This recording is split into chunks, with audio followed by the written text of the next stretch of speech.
اصحاب فیل کا جو واقعہ ہے اس کو قرآن میں بھی بڑے خوبصورت انداز میں بیان کیا گیا اور غالباً یہ نبی پاک علیہ السلام کی ولادت کے 55 دن پہلے ہی پیش آیا. کچھ اس واقعے کے بارے میں بتائیں.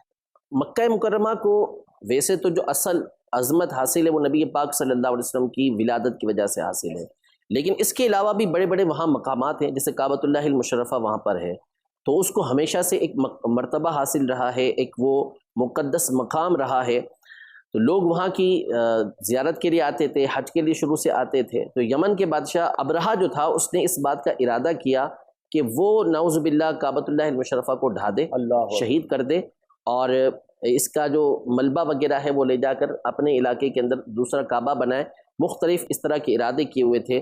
تو وہ ہاتھیوں کا لشکر لے کر آیا کہ اس کے ذریعے سے نعوذ باللہ حملہ کرے گا مکہ مکرمہ پر.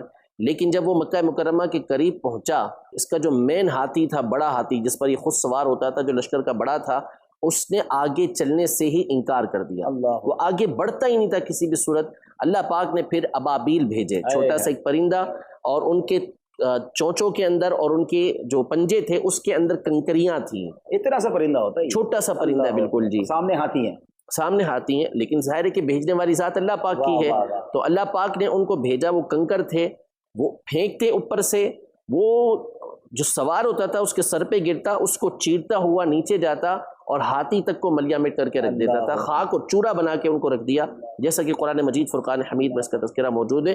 تو یہ عرب دنیا کے اندر بڑا مشہور و معروف واقعہ تھا اس زمانے کے اندر. اہل عرب کی عادت تھی کہ اپنی تاریخ کا جو حساب رکھتے تھے وہ کسی مشہور واقعے سے رکھتے تھے، کہ اس واقعے کے بعد یہ ہوا، اس واقعے کے بعد ایسا معاملہ ہوا. تو یہ اتنا مشہور ہو چکا تھا کہ اس کو عام الفیل یعنی ہاتھی والا سال کہتے تھے. جب کوئی بات بیان کرنا ہوتی تو کہتے یہ ہاتھی والے سال سے پہلے ہوا اور یہ والا واقعہ جو ہاتھی والے سال کے بعد ہوا. تو یہ بہت بڑا واقعہ پیش آیا جس کا تذکرہ قرآن مجید فرقان حمید میں موجود ہے. ماشاءاللہ. اور یہ واقعہ گویا ایک اعلان تھا کہ اب کسی کی حکومت آنے والی ہے، کوئی عظیم ہستی آنے والی ہے اور اب دنیا کا نقشہ بدلنے والا ہے. کعبہ شریف کی طرف میلی نظر دیکھنے والے کو اسی طرح ملیا میٹ کر دیا جائے گا. یہ ایک روپ پڑ گیا ساری دنیا میں ناظرین. اور پھر ایسے دور میں ہمارے آقا 12 ربیع الاول والے دن کس طرح صبح صادق کے وقت جلوہ گر ہوئے.